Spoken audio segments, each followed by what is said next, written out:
The news everyone is waiting for is Carlos, which we know. It's a grade 2 MCL. Happens on the play where he cuts inside somewhere around the 55th minute as he tries to shoot. Insua steps up. And so that MCL opens up a little bit. It's an injury that we see in football many times. And that we just need to evaluate him week by week.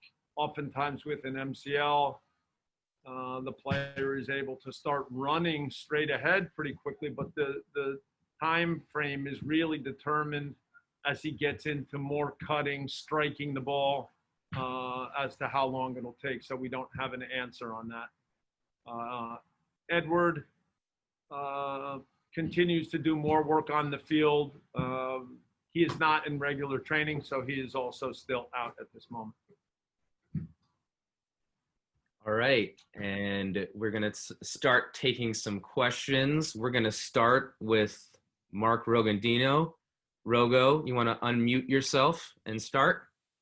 Hey, Bob, great to see you. Looking forward to seeing the team back out tomorrow. Tactically, tell me what's been your biggest – I know there's not a lot of time, really, to get after it between the last match and tomorrow's match, but what's been the emphasis for you guys in particular in terms of tactically what you want to see an improvement in?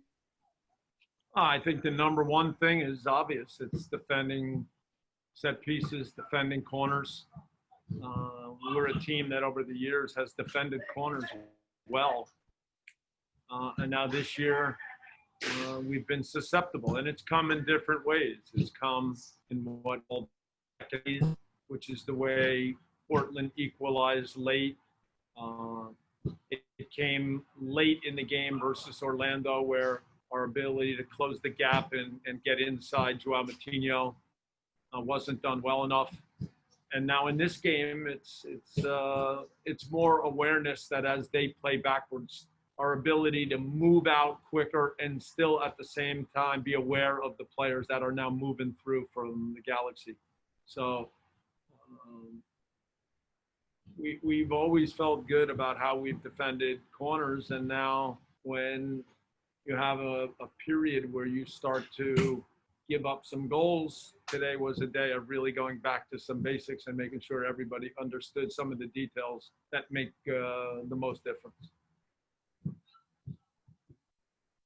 All right, thanks, Rogo. Next question, we're going to Kevin Baxter. Kevin, please unmute yourself.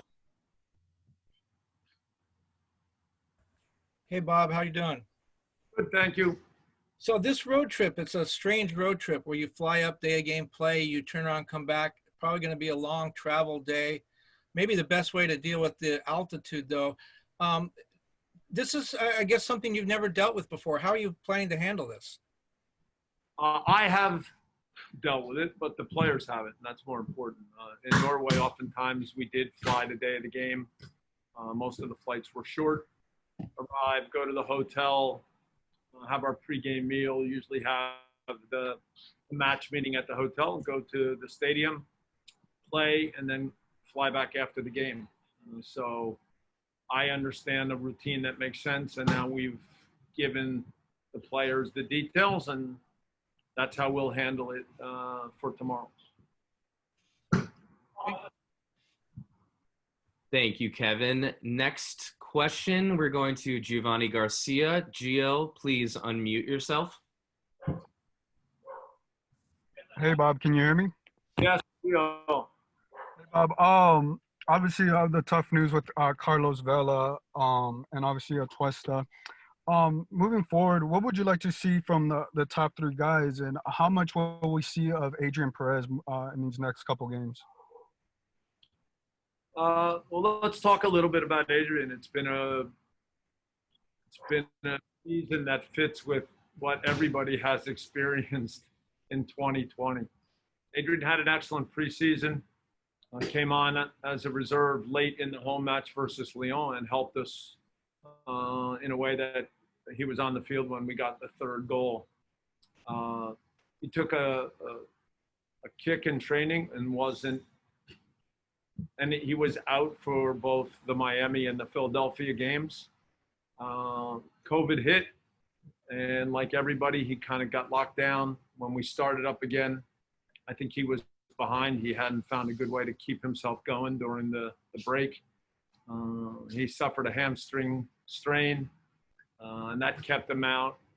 And now in the last couple of weeks, we see Adrian starting to get going again, and so we're excited about that.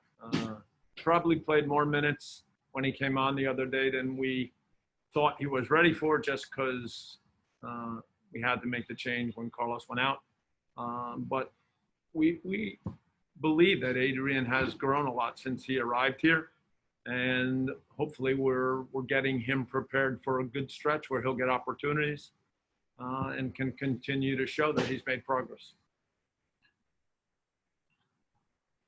All right, thank you. Next question will be Katya. Katya, please unmute yourself.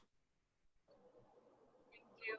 Hi, Bob. I wanted to know how's Carlos, how have you seen him in terms of, we know he had been pushing himself to be back and to be fit, even though he hadn't been with the team, and now his injury is kind of like a setback. Yeah, I'm sorry. You were very hard to hear, but I think you were asking about Carlos and how he's doing with everything. The answer is that, yes, he's disappointed. He would have really preferred to be with the team in Orlando, but the circumstances with his family came first. He was excited for the match the other day. Whenever you're playing your first match in 5 months, it's never easy. And then it ends with an MCL, which is going to slow him down again. But Carlos is by nature a really positive guy, somebody that just is coming in every day with a smile, always really good with his teammates. And even with the difficult news, it's the same Carlos. He's always engaged with the players. He's engaged with what we need to be thinking about as a team. And so those are all qualities that make him so special to us all. Thank you, Katya. Next question, we've got Max Bretos. Max, please unmute yourself. Thank you, Ben. Always great to chat with you, Bob. A couple questions with set pieces that LAFC are taking. Is Brian Rodriguez the first option with Carlos out? And how have you seen the development of Sifu? It seemed like he logged in some good minutes off the bench. Where do you see his trajectory? In Orlando, obviously we had Brian sometimes with set pieces, especially corners. In swingers and out swingers, and then in set piece situations, Edward is of course an option for us. As we know, Edward is out right now, so Brian is certainly still an option. It leads into Sifu because he has continued to make progress. I thought when he came on in the second half the other day, there were some good moments. He's also someone who can deliver good balls.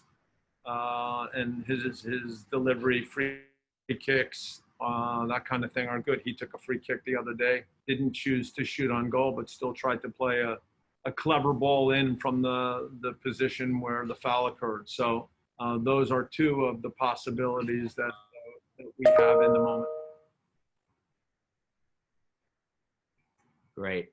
Next question, last but not least, we've got Vince LaRosa. Vince, please unmute yourself. Thanks, Ben. Hey, Bob. Good, Vince. How are you? I'm very good, Bob.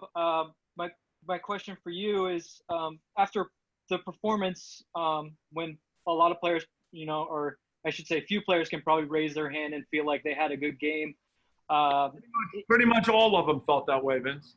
Well, in that respect, then, is this a chance for you when kind of all positions are up for grabs to really, with your coaching staff, set the tone with your team selection? And then do you have enough time in training to really see the response from the guys with the quick turnaround?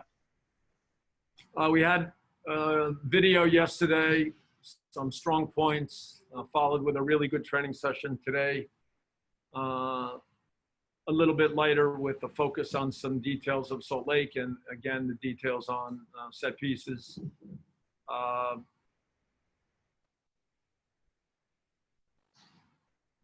When a player goes through a game or a couple of games and the player maybe hasn't been at his best, there's different ways. There's times that somebody else is knocking on the door and deserves a chance to get on the field, and there's other times where you show confidence in a player. Example, Brian Rodriguez has made so much progress this year. I'm really proud of the way he's grown up.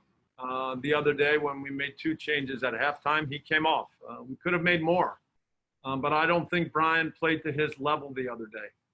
But he's starting in Salt Lake. He's still an important player. We have confidence in him. So there are moments where you have that type of situation, and even when you, on a given day, take a player off, you immediately let him know that wasn't good enough, and we're counting on you, and get ready for the next game. So that's always been part of the way that we've tried to work around here.